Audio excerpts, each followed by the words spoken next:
Real estate, as you mentioned, continues to be number one. Notes, probably a close second. A lot of people lending money because it's passive in nature. Again, provides an income stream through monthly payments, whether it's P&I or interest only, those types of things. Welcome to the Power of Passive Income and How to Retire Rich with your host, Vijay Patel. Get your financial advice straight from the experts and learn how to take your first steps towards financial freedom. If you're ready to retire rich, then listen up. So good morning, everyone. We have Edwin Kelly in the house. Welcome to another episode of Power of Passive Income and How to Retire Rich. This morning, we will be talking some interesting thing.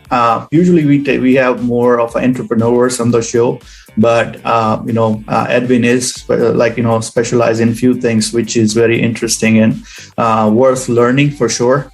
Even I would like to learn myself. So let's start with the introduction, and then we'll go start the show. Excellent. Thanks so much, Vijay. I'm super excited to be here today with you. Thank you. So if you can just give us a brief introduction, and let's start with the show. Yeah. So my name is Edwin Kelly. I am CEO and co-founder of Specialized Trust Company. We are a self-directed IRA custodian and 401k administrator and custodian, I should say, actually.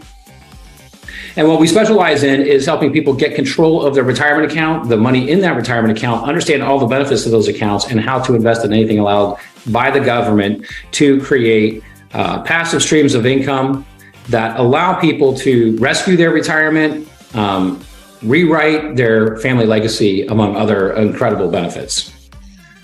Nice. So as we were talking earlier, personally, one thing we really talk about on the show is a journey.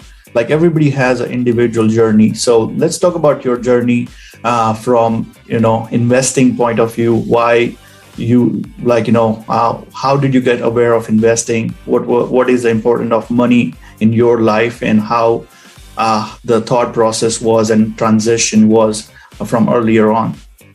Yeah, so, it's interesting because I don't know if my experience was unique growing up, but there was a certain set of circumstances that I think paved the way for me to kind of chart my course, if you will, the way that I decided to go. Because when I was young, I was raised by a single mom. It was my sister and my mom was a social worker for the state of Ohio. And if you know anything about social workers have big hearts, but small pocketbooks, right? And so we didn't have a lot of money growing up. The interesting thing about that experience is that I remember in sixth grade going to the grocery store with her. And back then, I'm going to date myself a little bit. So I'm sure some of the people listening right now are completely unaware of this. But when I was a kid and you went to the grocery stores didn't take credit cards. So you had to pay, and they hadn't invented debit cards yet. So you had to pay with a check or cash. So she would write a check and they had some little scanner thing that they could put it in, and it would say, yes, this check will clear, or no, it won't. So we'd be standing at the checkout and she'd be muttering under her breath, I hope this check clears. I hope this check clears. And I just remember thinking, man, that's got to be an awful feeling going to the grocery with two kids in tow and not knowing if you're walking out with food. And I said, you know what? And that made a big impression on me. So the interesting thing about it is that I said, you know what? When I get older, I'm not going to have those issues, right? I'm going to figure this out. Now, I didn't know what the answer was, but I figured money had something to do with it. So I started doing odd jobs. And growing up in Ohio, the good news about being in Ohio is that there's lots of lousy weather, right? So there's snow to shovel in the winter, there's leaves to rake in the fall, and there's grass to mow in the summer. And so, I could do odd jobs, I could get paid, I could make some money. So fast forward, I get to middle school now, and I open up my very first brokerage account. I convinced my grandfather to be my custodian. And so we opened up an UGMA account, which stands for the Uniform Gift to Minors Act. And so under that act, I was able to open up a brokerage account, put some money in it that I had saved, and go out and invest it. And the interesting thing about that experience was my very first investment, I bought a stock. The account value doubled in about a year. and I was hooked on investing. I said, man, I made more money in 1 year investing than working those crap jobs, right, for an entire year. Yep. And interestingly enough, though, the company ended up filing bankruptcy. I ended up losing all my money. Now, when you're in junior high, and by the way, I didn't know anything about exit strategies back then. I didn't know anything. I just knew, and I don't know how I figured it out, but like, you know, what you're talking about in terms of building assets, net worth, right, passive income, like that's really where the wealth is created. But when you're in middle school and that happens to you, that's what we call a recoverable loss, right? When you're in your 50s, 60s, like that's not so recoverable anymore. Yeah. And so it taught me a lesson early on, which is, you know, you can make a lot of money in investing, but man, you got to invest in the right things. And you got to understand what you're doing. So fast forward into high school, there were two things that kind of happened that were instrumental, I think, in kind of how I went about my career and getting into owning my own business and that kind of thing. But the first thing was that I wanted to learn how to be successful, and I didn't know how to do that. And back then, right, the internet wasn't around. There was none of that. And so the internet was basically your local library. And that's where I would spend a lot of time. So I would go to the local library in the evenings and on the weekends. And I remember one day I walked up to the librarian and I said, hey, you know what? I want to be successful in life. How do you learn how to do that? Because, you know, my mom didn't know. And so he says, you could read books on successful people. Those are called biographies. And I said, okay, you know, where's the biography? So he walked me over to the biography section. He said, here's the biographies. And so, you know, biographies are books written about somebody. Autobiographies is where they write the book about themselves. And he said, you're going to find both in this area. And I said, perfect. So I started reading books on all the greats. Andrew Carnegie, Vanderbilt, Ford, you know, Rockefeller, JP Morgan. And I noticed something that they all had in common. And what I noticed was they all own their own business. So they weren't employees working for somebody else. So I noticed that first and foremost, they all own their own business. But the second thing that I noticed is that they were all entering industries that were fairly new and being developed at the time. And so what I observed from that and from reading their stories was that it's kind of like when something is new, right? A rising tide lifts all boats. It isn't until the industry gets really developed that you have to be really, really good at operational excellence, right? And the guns turn inward. Up until that time, everybody's got the guns pointed out, right? Protecting the industry as a whole. Yep. But then there's a transition where it points in. And I said, that's what I'm looking for. I need to get into something that's new, that hasn't really been discovered yet, and go there.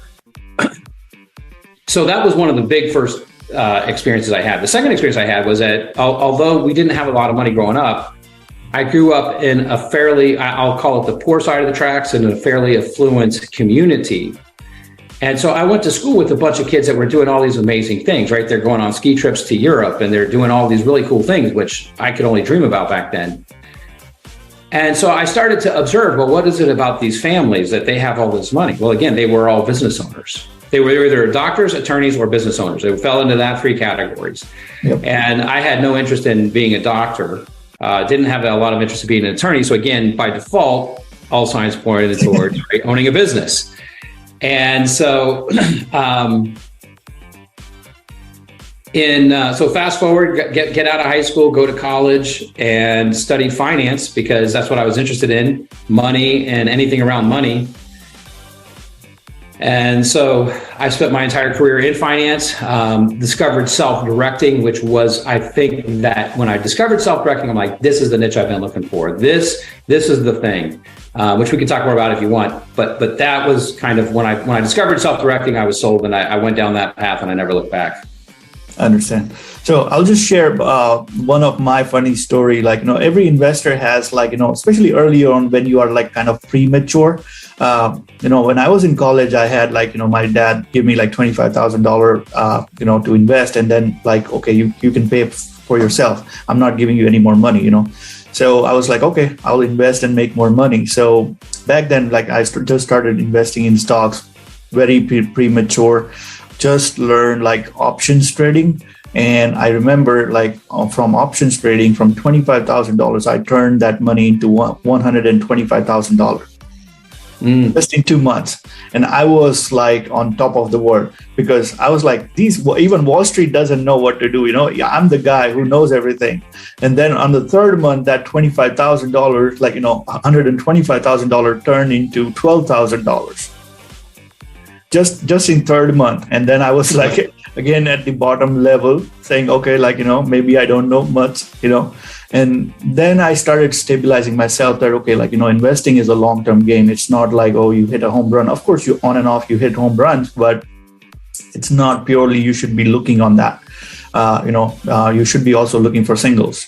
That was my learning lesson for sure, because if I have lost that $25,000, I would be taking up odd jobs because my dad is very clear. So there are certain things he's very, very clear from the front. If he says don't do it, don't do it. That's it.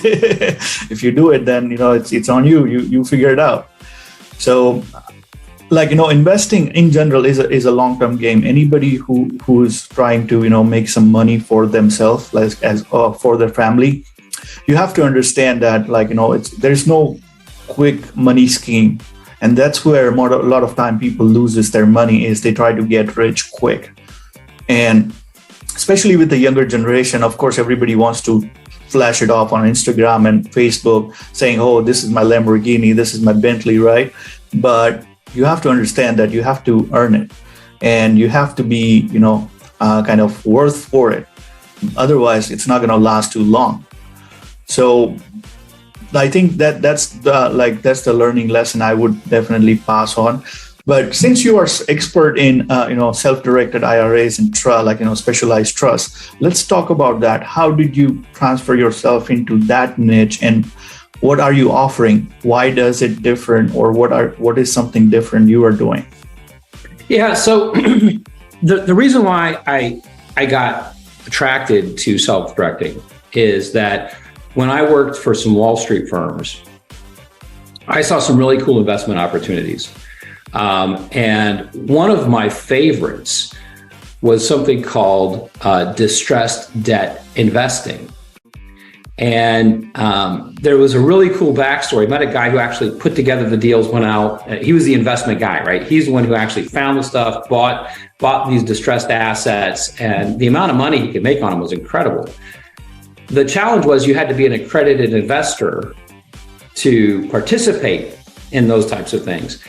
And so I saw there were certain things that worked really well for clients, that being an example of one. The problem is most clients weren't eligible to even hear about those opportunities, right? So all the clients heard about was you can buy this stock or you can buy this mutual fund, that kind of thing. But I saw there's assets out there that based on the information you can get about an asset, what you can learn about it, how it can be owned and managed, and those types of things, man, there's money to be made in a very sustainable, keyword, sustainable way. Because the challenge that I see, and you touched on it, right? You just talked about that, is to be successful, we need things that are consistent, predictable, and secure. So when I started doing some research and I discovered self-directing was a way to be able to make those types of investments, if you will. In other words, investments that provide consistent, predictable income streams. You can actually secure your money with real assets in many cases, because I tell people, to get an ROI, a return on your investment, you first have to get an ROI, return of your investment, right? Those two things go hand in hand. I learned that lesson in seventh grade. So you learned that lesson too. So we've all learned that lesson.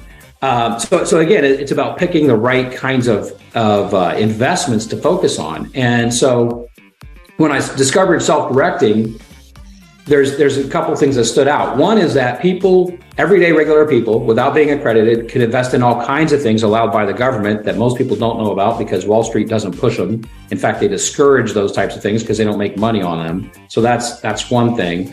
The second thing is that self-directing really revolves around using a self-directed retirement account. Now, the interesting thing about that is is that most people, most adult Americans have a retirement account. In fact, for most American families, their only investable assets are inside a retirement account.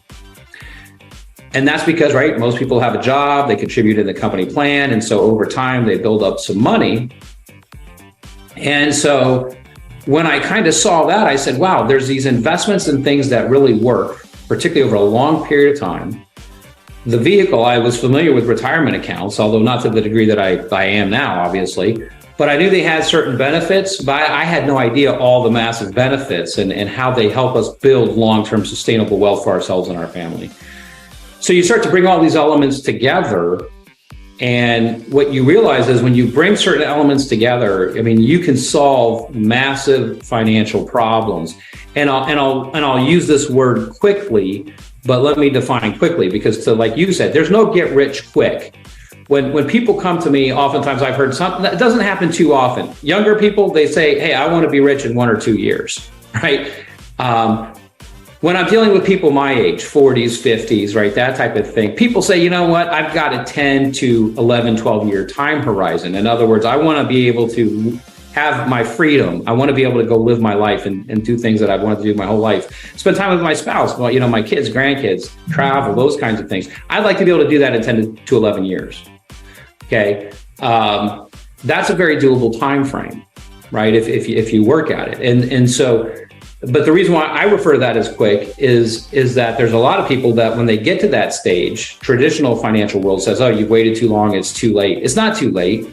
But you do need to be committed, and you need to have the right vehicles, the right plan, and the right kind of tools and investments. And when you bring those things together, you can absolutely chart a course to financial freedom. I mean, 100%. We see it every day. Yeah. And again, like, you know, one thing that people still don't understand is the power of compounding. You know, of course, even if you have 10, 12 years, like the first cycle of compounding is always less money. And one, you know, graph that I always keep in my phone is a wealth building of Warren Buffett. So there's a graph in my phone. I'll share it later. But so it says like how Warren Buffett grew his wealth. So if you see from almost 30 to 40, like almost up to 50, he is under $200 million. His net worth really grew after 50 because then he really added compounding into the effect. So even if you have 10, 12 years, find the properties who are doubling your money in 3 years. So if you get like 3 cycles, your 100,000 is going to be worth 3 times. Easy, like 800,000. You will easily walk away with $800,000. That's a minimum. And you can even do more. Like, you know, if you're getting even cash flow, like, you know, like what we call it is like, you know, cash flow distribution, equity multipliers. So any deals like, you know, you walk away with 2 or 2.5 equity multiplier plus you get the cash flow. We are talking about real estate, but in general, you know, if you get into a good cycle of 2 to 3 times of compounding and you rotate your money, you can easily have $1 million in your bank account, even if you start with 100,000.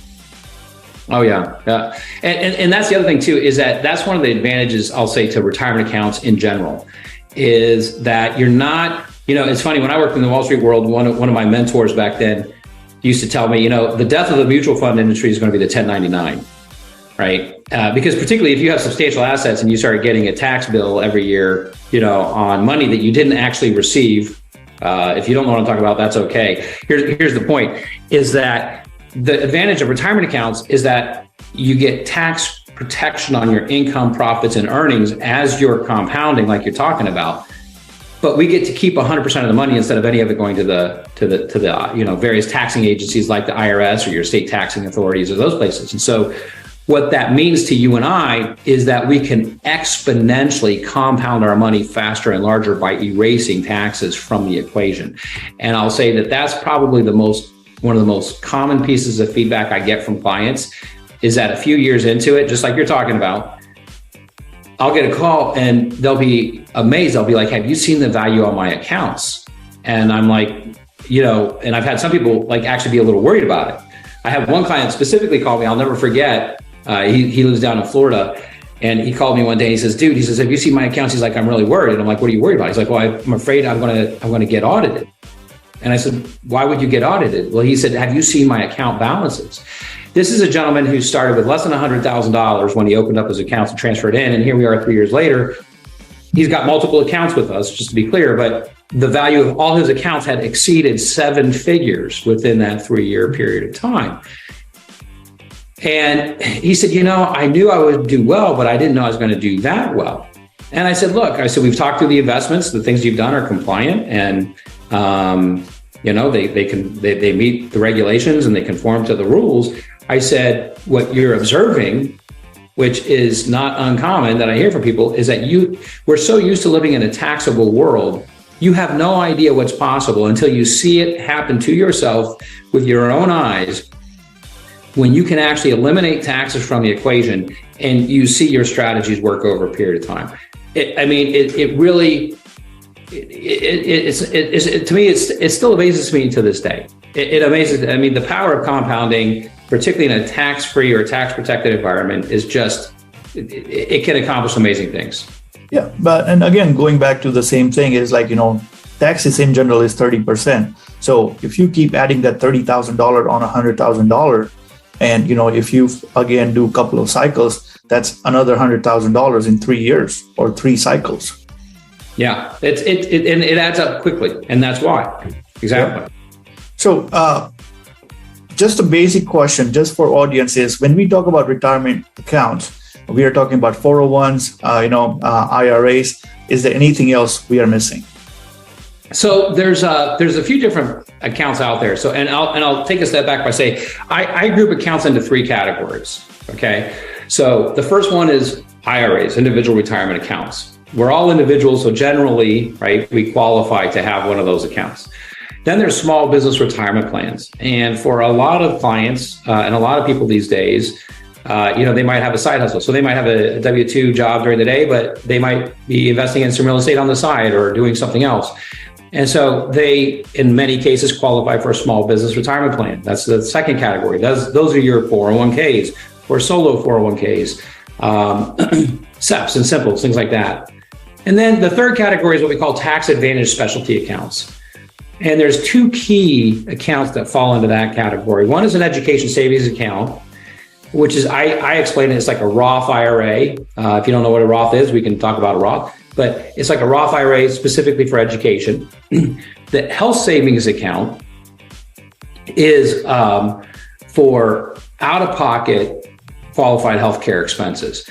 Now, the way that I use those and the way when we're working with clients that will help build these strategies is that we look at the IRAs or the small business retirement plans, in other words, the retirement accounts, to create the lifestyle, right?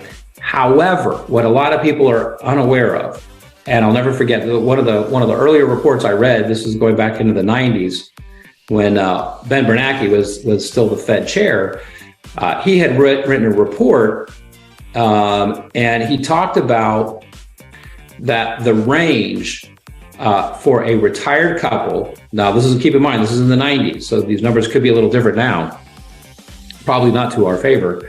Yeah.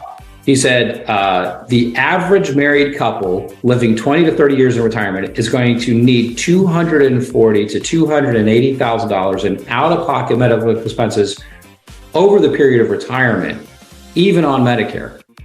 Well, here's the challenge. Most Americans don't have $240,000 set aside for retirement alone, let alone just healthcare. Yeah. So the way that I help clients build strategies is that we'll use that self-directed HSA to get one cash flow asset in there, because all the money comes out tax-free for qualified medical expenses.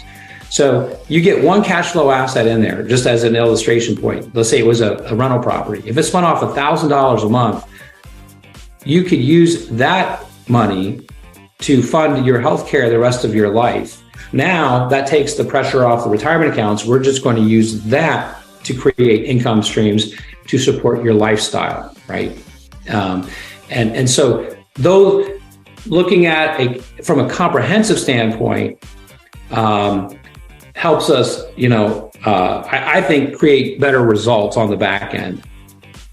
So just a small question is like, let's say we are going after one property and like I have four different accounts like HSA, 529, 401, and IRA, right? And each just hypothetically has 200,000 in it. So can we all together go into one property and there is a way to combine it, or there has to be a solo investment into the same property, or it's not even possible? Great question. So the answer is yes and no. So let me give you the no part first. So one of the accounts you mentioned was a 529. A 529 is a state sponsored plan, right? And they put the state sponsored plans like 529s, I liken to like company sponsored 401ks. There's a lot of restrictions. There's a lot of additional rules. Well, it's just restrictions that they put in place on participants, meaning they allow you to buy 5 to 10 mutual fund. That's it. So the no part is company sponsored plans, 529s, anything as sitting at a bank or a brokerage house. The answer is no, you can't do that. Generally speaking, right? However, self-directed accounts. So an IRA can be self-directed. A solo 401k can be self-directed, or a Roth 401k, Roth IRAs, health savings accounts, education savings accounts versus the 529. Could you take those accounts and partner them together into the same investment? Yes, you can. That is possible to do. So that's one of the ways that clients, I'll say my high net worth, higher income folks will do it, is that we actually will create custom plan designs, and we look at them as an individual. We look at their family situation, we look at their business situation, and we literally create a map of here's everything you qualify for, here's how you can fund it, here's what the numbers look like. And some people will implement that right away. Some people will implement it over time. Some people never have the resources to implement it fully, but they can implement what's most important to them, and they can prioritize, right? Sure. But what that enables people to do is get more money into accounts, have more money to work with in a tax sheltered area, and then be able to use all the money, even though it's sitting in different accounts. That's what I tell people. You can look at it as one bucket of money if you want to. So that's a huge advantage when you're able to self-direct your accounts. What about the health saving account?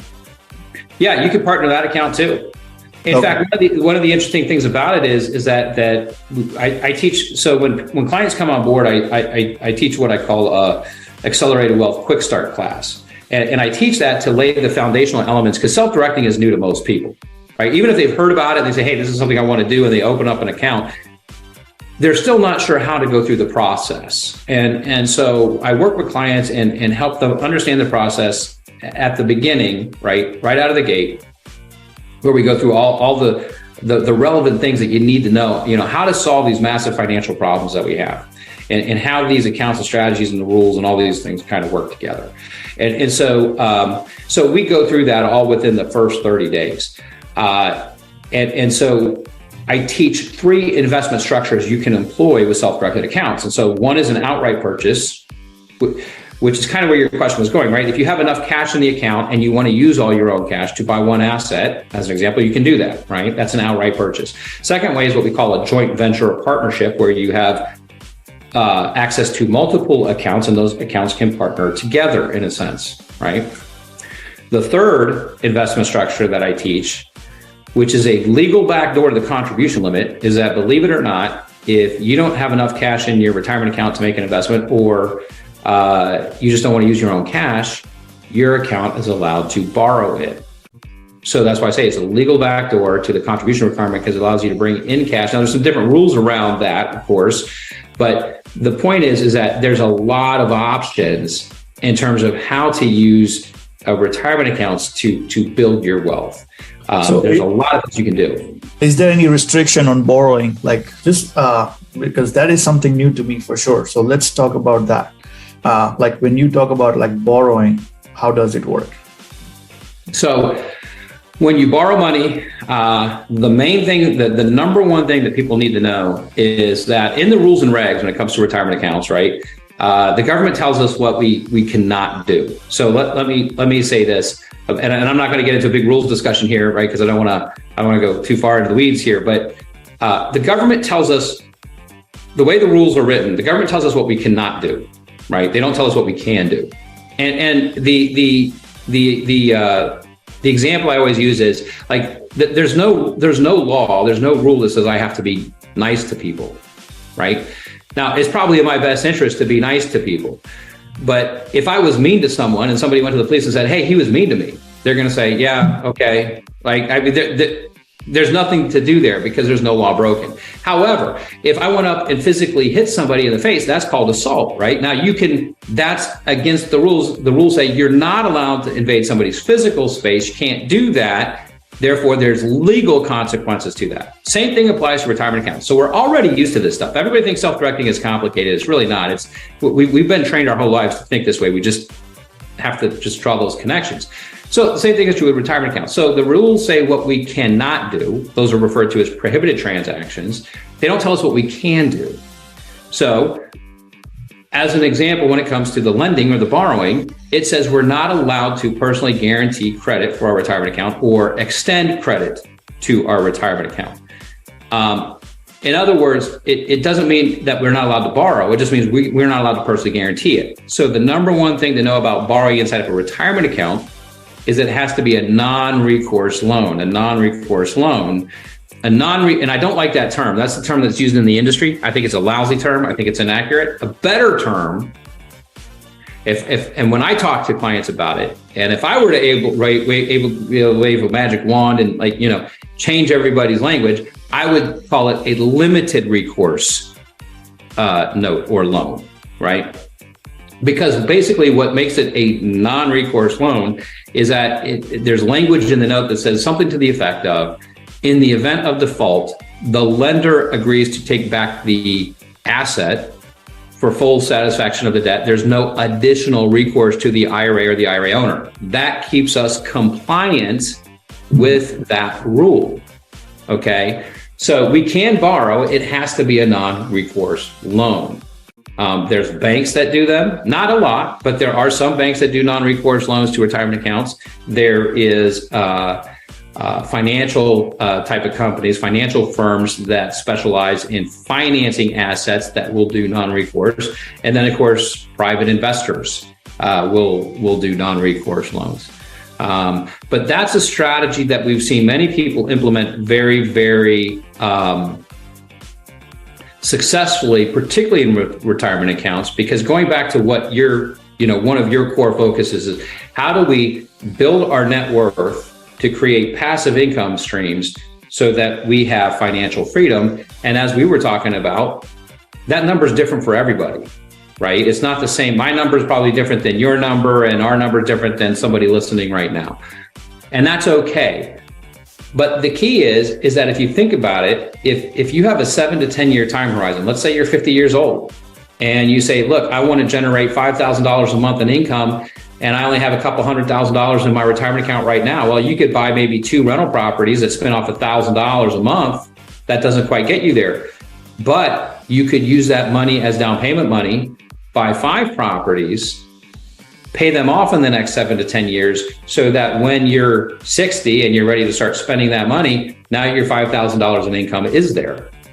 So there's a lot of really cool ways that you can use leverage when used correctly inside a retirement account to quickly build your asset base that generates a specific income and will be available for you in the time frame that you want it.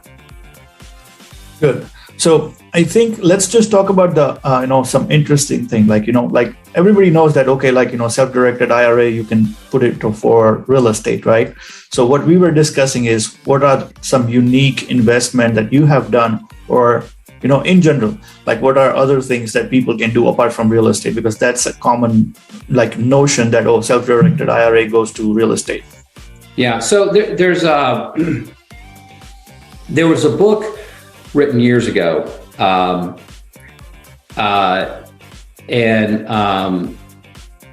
it's called Secret Pillars of Wealth. And in that book, right, he discussed the ways that the top 1% became the top 1%. And 74%, according to the book, 74% of the people in the top 1% of net worth income earners made their money one of 2 ways, either owning businesses or investing in real estate. right? Those were the two. So I would say that from my personal perspective, that's what I focus my time and attention on. Having said that, we have clients who invest in all kinds of stuff. One of them are startup businesses, though. So we do see people investing in startup companies. We see people invest in existing companies, but they want to expand their operations or do something new, perhaps. So we've seen people provide capital to small business. Real estate, as you mentioned, continues to be number one. Notes, probably a close second. A lot of people lending money because it's passive in nature. Again, provides an income stream through monthly payments, whether it's P&I or interest only, those types of things. Really cool investment that I'm personally looking at. I'll tell you some other examples too. Is one where we're actually buying a credit card portfolio, a servicing portfolio. So, like if we as business owners know how credit cards work, right? So you can actually go in and buy these portfolios, and it's just right. You're the one getting all the fees now, and so that's an income stream. But that's something recent that I'm stepping into now as an investment opportunity, and the returns are pretty impressive. I'll just say that. When you're buying portfolios like that. So that's an example that's, again, something that not a lot of people think of, but something that you can do. You got to figure out how to put those things together. Some of the more exotic investments that I've seen in self-directed retirement accounts over the years, I've seen people invest in cattle and livestock. I've seen people invest in fact, I know one person who was lending money to a farmer who needed some cash to do some stuff to deal with his business. And he called me and he said, hey, he says,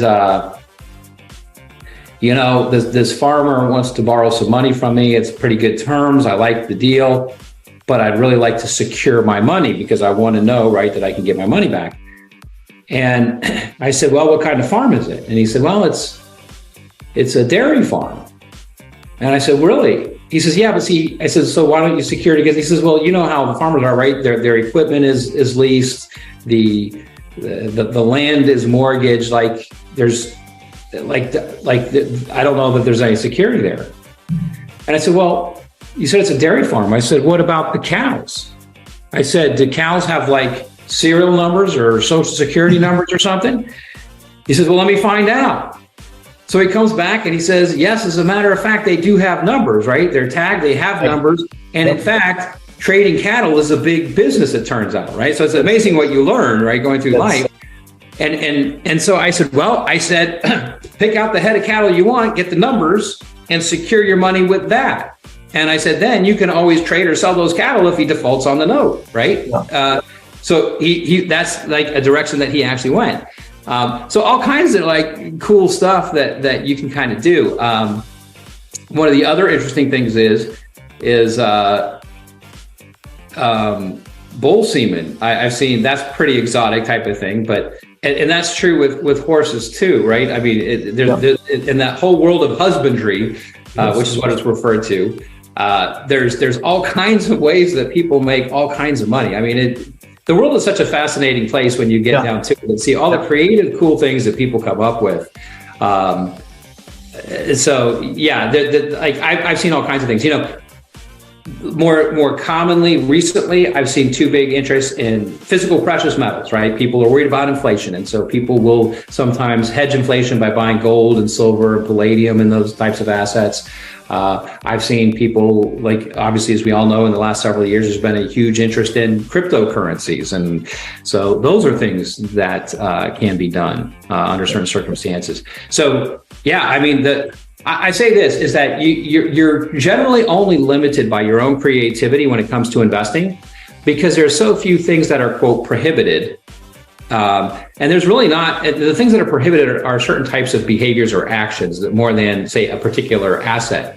Like there's really not assets per se that are prohibited. So what I tell people is that you're only limited by your own creativity, right? By your own imagination. And the other thing that I say is, generally speaking, if you can do it outside of your IRA, you can do it inside your IRA, as long as we do it according to the rules, right? So there's rules in the IRA that we don't have on us outside the IRA. But generally speaking, if you're doing something really cool and creative outside of a retirement account, you can do that inside the retirement account and take advantage of all the benefits that retirement accounts offer. Yep.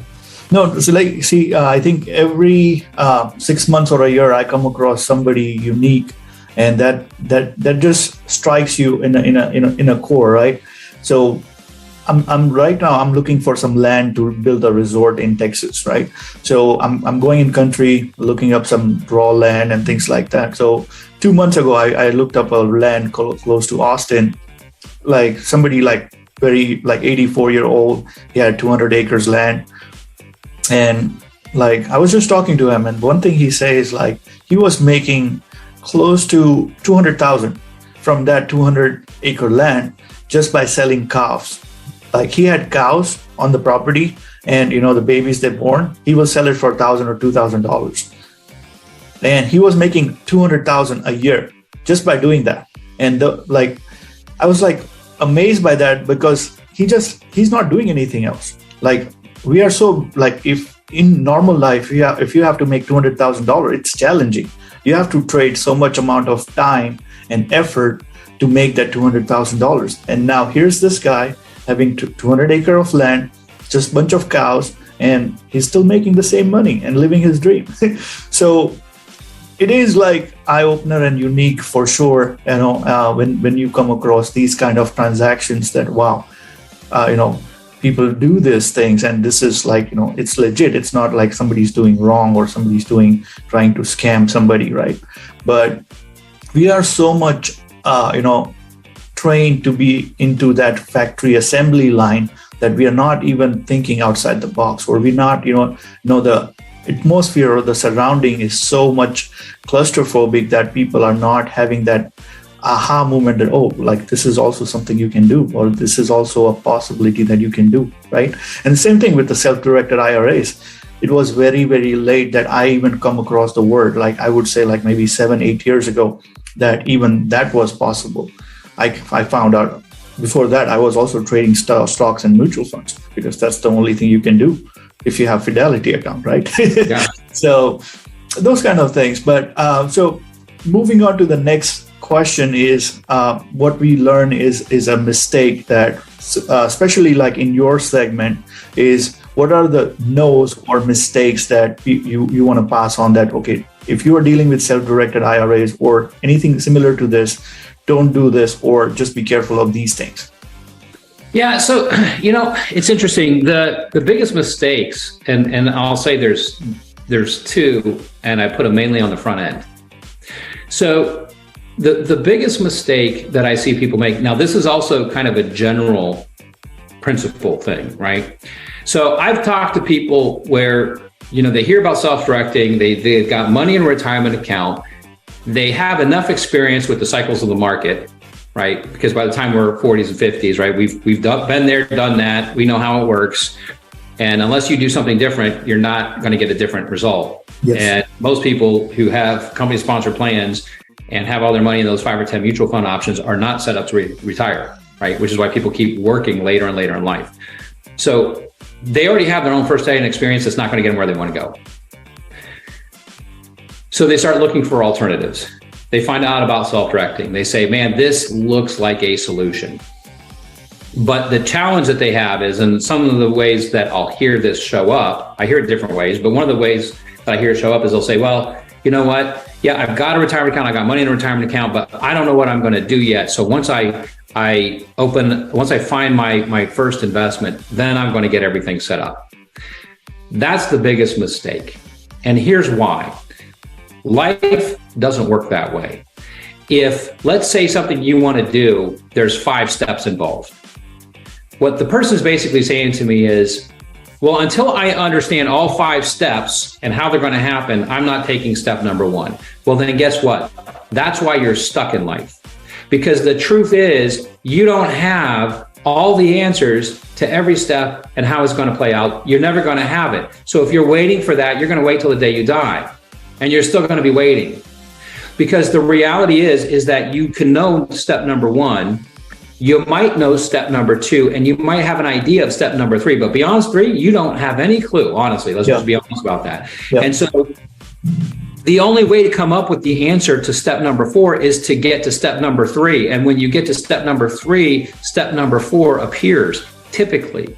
But if you're not willing to take step number 3, you don't get the answer to step number 4. That's how life works. So the biggest mistake I see people make when it comes to self-directing is that they don't do it because they feel like they have to have something that they're not familiar with all figured out before they take step number 1. They're never going to figure it all out, right? So that is true in different areas of life, right? If somebody's stuck on this idea that they got to figure out everything from beginning to end before they take step number 1, you're going to be stuck your whole life, period. Like, that's the way it is. So that's mistake number 1. Mistake number 2 is that, and it's funny, it's easily correctable. But people say, okay, I've got my account set up, I've got money in my account. Now I want to go buy a house or something in my account. And they're like, okay, how do I do that? And so, right, because there's rules around it, and they'll go out and they'll put in place a purchase contract, and they'll put their name on the purchase contract, and they're like, okay, now how do I use my IRA money? It's like, no.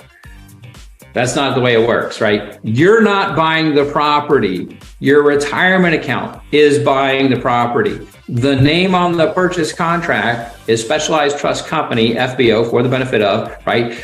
VJ's IRA and the account number. That's the purchaser. That literally is probably the most common mistake we see people make when they're beginning self-directing, is that they don't understand how the actual process works, which the basic stuff. But that, again, that's why I come back to, that's why I started teaching the class, because it's like, okay, 90% of the issues that clients have are the easiest problems to solve, and so that's kind of why we do those things. But those I would say are the 2 biggest mistakes that I see people make. Well, yep. Well, thank you so much for the information. I think there's a lot of information that we shared, and very, very important for sure. At least I learned something, and every time I try to learn something for sure. We can talk all day long, but I think the time is up. But it was really good talking to you, Edwin. Thank you so much for your time, and let's be in touch, and we can definitely talk further and try to go in detail about your products. Okay. All right. Thank you, VJ. Appreciate it. Thank you, Edwin. See ya.